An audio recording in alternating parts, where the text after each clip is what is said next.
Hello అండి, అందరు ఎలా ఉన్నారు? నేనైతే చాలా బాగున్నాను. చూసారు కదా, ఆయనైతే సగం షటర్ తీసేసి వెళ్ళారు స్టాక్ వచ్చిందని. నేను షాప్కి వచ్చేపాటికి బట్టలు ఉన్నాయండి.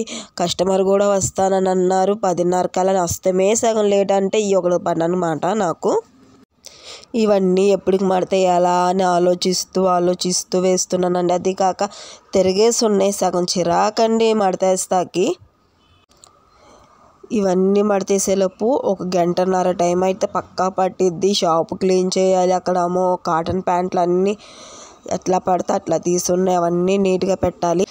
ఏం అర్థం కావట్లేదు, కస్టమర్ వస్తారేమోనని కొంచెం ఇబ్బందిగా ఉంది. ఇవంతా షాప్ మాత్రం మాలకంగా ఉంది. షాప్ అయి క్లీన్ చేయాలంటూ స్పీడ్గా చేసేసుకుంటున్నాను. ఇవి మడతేసేది కాక ఇప్పుడు మళ్ళీ స్టాక్ వచ్చింది, మళ్ళీ అవి కూడా మడతేయాలి. అవి ఎప్పటికి వస్తాయి అని ముందు గమ్మున స్పీడ్గా అంటూ ముందు షర్ట్లు, టీషర్ట్స్, హుడీస్ అన్నీ మడతేసేసుకుంటున్నానండి. మళ్ళీ షాప్ అయి క్లీన్ చేయాలి. ఇప్పుడు కస్టమర్ వస్తే మళ్ళీ ఇబ్బంది అయ్యిద్ది. ఆయన కూడా తీస్తారు కదా, ట్రైల్ వేస్తారు కదా, అవన్నీ మడతేయాలంటే తికమక అయిపోయిద్దని గమ్మున చేసేసుకుంటున్నాను. ఆయన వెళ్ళేటప్పుడే చెప్పారు 10:30 కల్లా షాపు, కస్టమర్ వస్తారని. నేను వస్తమే లేటు, ఒకవేళ వచ్చి వెళ్ళిపోయారని ఒక టెన్షన్ అనమాట. ఇంట్లో చేసుకొని వచ్చేప్పటికి చాలా లేట్ అవుతుందండి. మళ్ళీ ఇక్కడ చేయాలన్నా కూడా కొంచెం కష్టం అవుతుంది. చూసారా, ఇవన్నీ మడతీసేపాటికి నాకు గంటన్నర అంటూ పక్కా పట్టింది నాకు టైం. ఇప్పుడు ఇవన్నీ ఏ సైజులో ఆ సైజులో పెట్టుకోవాలంటే అదొక 10-20 నిమిషాలు అంటూ నాకు బాగా పట్టిద్ది టైం. ఇవన్నీ చూస్తే నాకు చిన్నప్పుడే గుర్తొస్తున్నాయండి. మా నాన్నతో పాటు షాప్కి వెళ్ళినప్పుడు అదని ఇదని పీకుతూ ఉంటాను. ఇప్పుడు కూడా ఏదైనా షాప్కి వెళ్ళినప్పుడు లేడీస్ శారీస్ అంటూ ఏవో ఉంటాయి కదా, అవి పీకిస్తున్నప్పుడు నాకు ఇప్పుడు బాధ అనేది తెలుస్తుంది. అమ్మో, నేనే షాప్లో ఇట్లా మడతేస్తున్నాను, నేను వెళ్ళిపోయినాక ఎంత మడతేసుకోవాల్సి వచ్చిద్దో నేను తొందరగా పీకియట్లేదు ఇప్పుడైతే. ఎందుకంటే ఆ కష్టం నాకు తెలిసింది. ఫస్ట్లో నాకు తెలిసేది కాదు. ఒకరికి తెలిస్తేనే కదా మళ్ళీ ఇంకోసారి చేయకుండా ఉంటారు అని. దానికైతే ఎగ్జాంపుల్ నేనేనండి. బట్టలు అయితే ఏ సైజులో ఆ సైజులో పెట్టేసి ఇంక షాప్ అయితే క్లీన్ చేసేసుకున్నానండి. నేను ఒకటి చెప్పనా, ఉన్నది ఉన్నట్టుగా. బాయ్స్ వస్తే 2 నిమిషాల్లో టక్కుమని తీసుకెళ్ళిపోతారండి. నాకు అస్సలు ఇబ్బంది అనిపించేది కాదు. అదే లేడీస్ వచ్చారనుకో గంటలు చేస్తారు.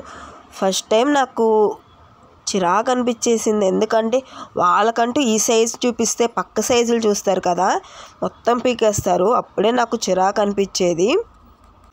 మా వారితో చెప్తేనేమో నవ్వేవాళ్ళు. ఆడదానికి ఆడదే శత్రువు అన్నట్టు చెప్తారనమాట. నేను ఒక్కదాన్నే ఉన్నప్పుడు మాత్రం అస్సలు రాకూడదని కోరుకుంటాను. ఆడవాళ్ళు పెద్ద తలనొప్పి తెప్పిస్తారండి. ఎందుకంటే వాళ్ళు అన్నీ పీకేస్తారు, లాస్ట్కి తీసుకుని ఉండదు. నాకు చాలాసార్లు ఇట్లా అనుభవం అయింది. చాలాసార్లు బాధపడ్డాను కూడా. వస్తారు, ఏం తీసుకోరు, ఏదేంటబ్బా. బాయ్స్ అయితే ఒక 2 నిమిషాలు టక్కమని వేసుకొని చూస్తారు, తీసుకొని వెళ్ళిపోతారు అని అనిపించిద్ది.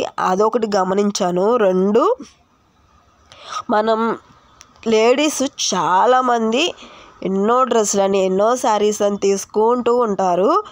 ఎందుకంటే ఒక ఆడదానిగా చెప్తున్నాను. అదే బాయ్స్ అంటే పాపం వాళ్ళు ఒకే డ్రెస్సు చాలా రోజులంటే అదే వాడతారండి.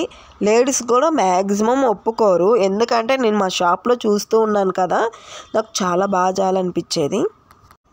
మీకేమనిపించిందో ఖచ్చితంగా కామెంట్ మాత్రం మర్చిపోకుండా చేయండి. నా పని అయితే మొత్తం అయిపోయింది. నేనైతే భగవద్గీత బుక్ చదువుకుంటాను చెప్పాను కదా. నేను లాస్ట్ పని మొత్తం అయిపోయినాక 10 నిమిషాలు అంటూ భగవద్గీత బుక్ చదువుకుంటానని. నాకు చాలా ప్రశాంతంగా అనిపించిద్దండి. ఏ టెన్షన్ అనిపించదు.